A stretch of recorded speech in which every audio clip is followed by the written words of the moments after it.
everyone, Ivy League Gaming here, and today we're playing Watcher of Realms. For today's video, we're going to do a hero guide on ELOWYN, who happens to be part of an upcoming 10 times.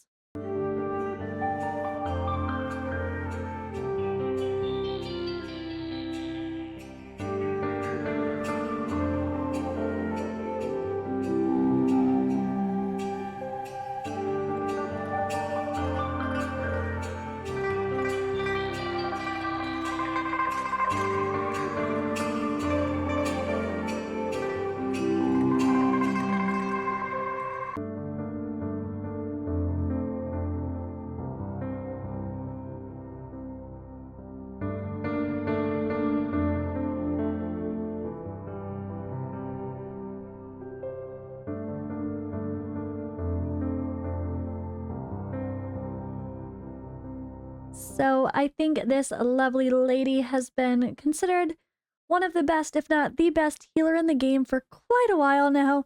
And even with the new additions in the game, I still think she holds that title. She's so good, and she brings more than just healing. She's got a unique range. She's got her little extra summon that she pops up.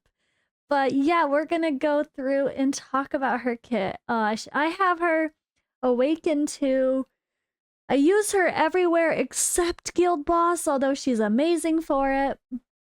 But we're going to talk about that. First, we're going to go through her skills, her kit, talk about her gearing, and then we're going to talk about where best to use her. So, first of all, obviously, she's got a really cool aesthetic. She's one of the OGs. She's been here a while. And great kit. So she doesn't have a talent, which is really weird, and I never noticed that until now. But she's so good she doesn't need one. So her ultimate dispels all debuffs for all allies within range and heals them per second with a 60% healing multiplier for 10 seconds. So she is really good anywhere you need dispelling of debuffs, which can definitely be mentioned for the new Immortal Codex content as well. You kind of need it. She's really good. All right, we're going to get to her others. Let's see. So her basic attack, she does an AoE heal to 3 allies in range at least, but her healing is based on attack. So sometimes the attack-based healers are pretty hard to keep alive, but she's such a good healer. She keeps herself and everyone else alive just fine, so that's not really a concern. All right, she has an auto here called Alpha Forest. She summons one wood elf that heals surrounding allies every 0.5 seconds with a 100% healing multiplier for 10 seconds. Only one wood elf can be present on the field at any time. So the wood elf, they cost like 5 to place or something, I think it is, yeah. Really helpful in battle because she has a weird range, like the same range as Laurel in Medan, where there's like a little bit behind her, a little bit in front of her kind of thing. It's a more narrow range, so it can make her difficult to use in some situations. So having your little elf that you could plop into other spots is really helpful. The elf is like placed in the tiles that are for melee units, to be clear. So you have to be able to have ground spots to place the little summon elf. All right, and her auto restores rage every 3 seconds for all allies equal to 30 or 3% of their rage caps. So this is great. This is where she really comes in for places like Guild Boss or Gear Raid 1, like the places you really want to come back to your ultimates as much as possible. So not only does she bring a heal and a dispel of debuffs, but she also brings rage boosting, which is just huge in, like, honestly everywhere, not even just those areas. So let's take a look at her stats here. She, this is the range I'm talking about. She's in the middle. There's a row behind her, 1 spot on each side, then 2 rows in front of her for her heal. She has pretty solid stats, though. We have 11,000 HP, 6,000 base attack, and 1,100 defense. And yeah, her cost isn't too bad. It's 16 to place. So let's take a look at her awakenings as well. So her Awaken 1, after using Grace of Nature, reduces damage taken by 20% for 10 seconds. So she even adds some damage reduction, always needed. Awaken 2 adds 300 attack. Awaken 3, each basic attack launched has a 20% chance to dispel a debuff from allies. So even more dispelling with her basic attack for Awaken 3. Really good in content where we need that. Rage Regen auto +1 with 4. And Awaken 5, obtain a Wood Elf immediately after using Grace of Nature. So no waiting for the cooldown, she just boom gets one. Definitely helpful. I use that quite a lot in a lot of situations. So, all right, when it comes to her gear, I have her in very like mid-tier gear, not the best gear at all.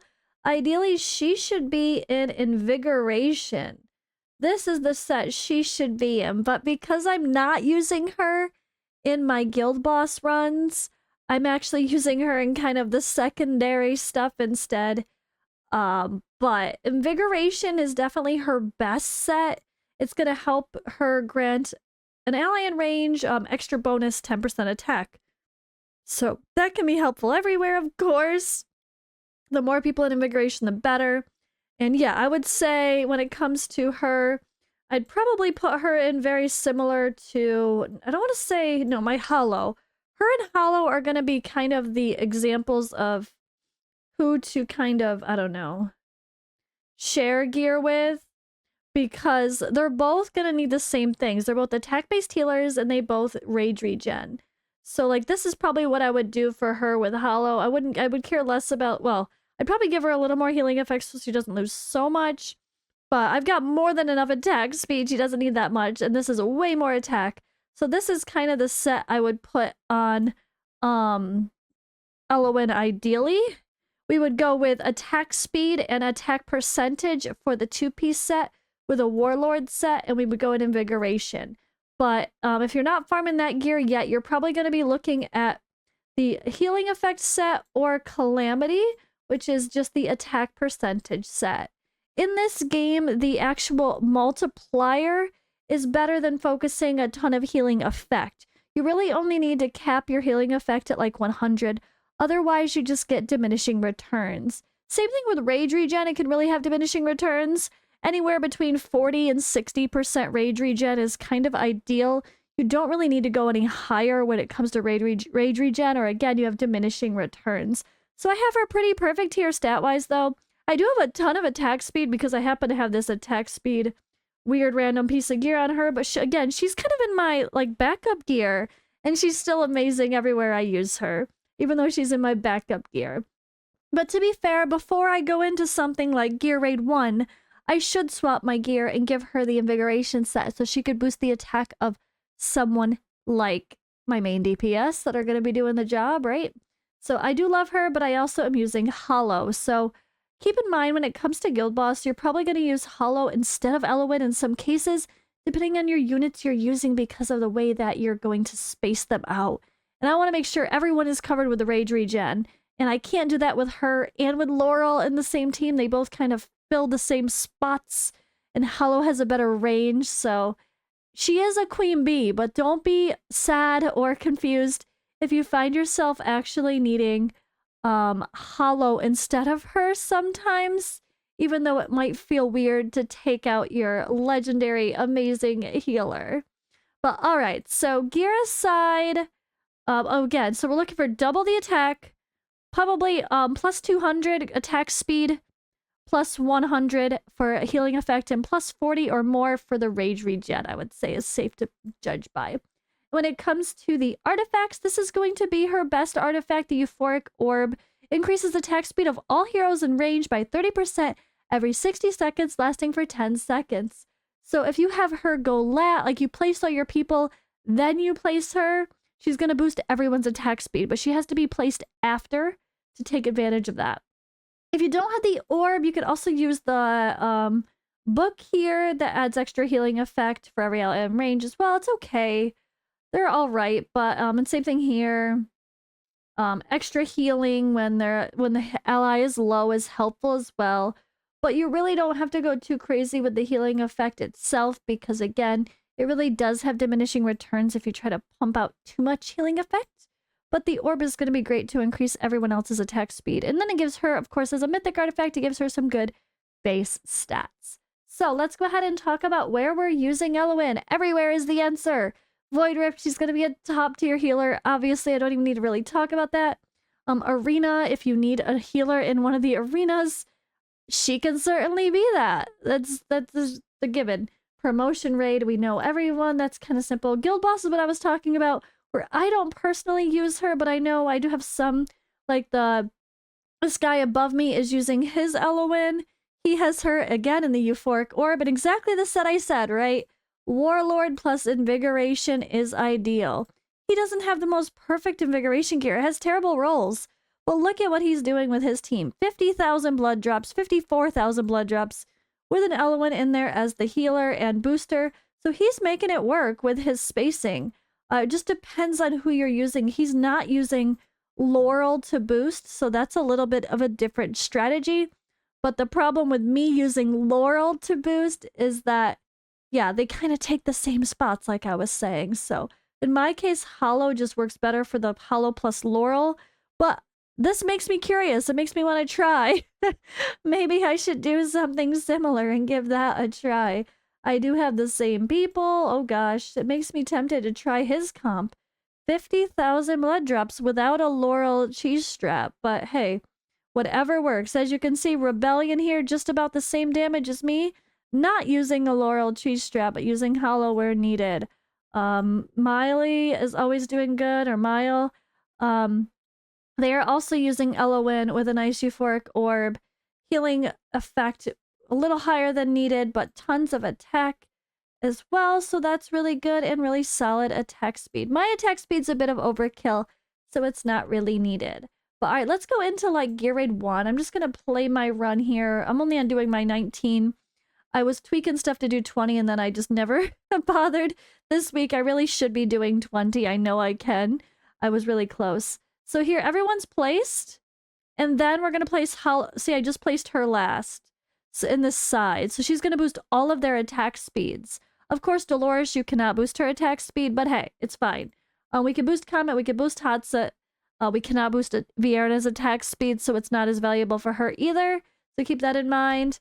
But yeah, this is kind of where we're going to be using her. And then as her little minions pop out, I could be grabbing them and putting them down on the sides to give extra healing if needed. But in this case, the extra healing wasn't needed too often, so we don't always need to do that.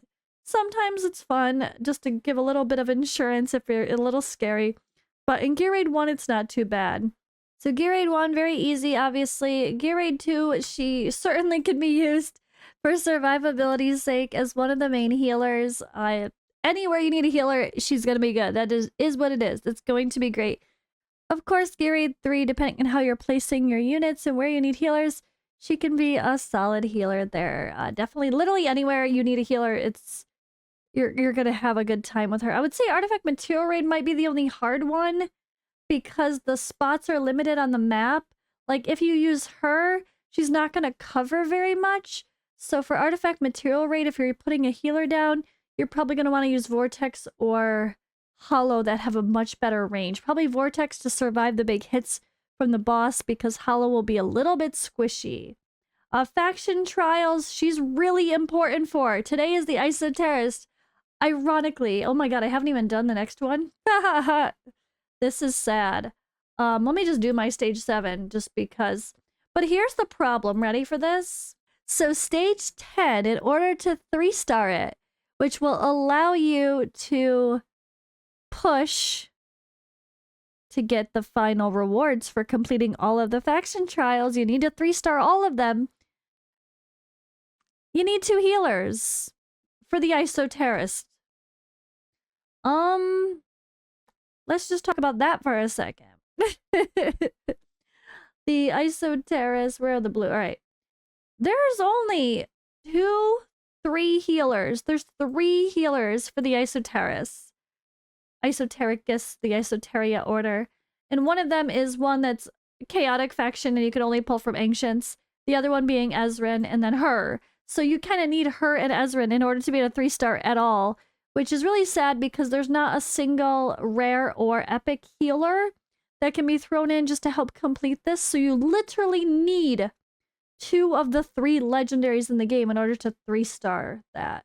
I'm really hoping this game starts adding more epics to the game instead of just a few here and there.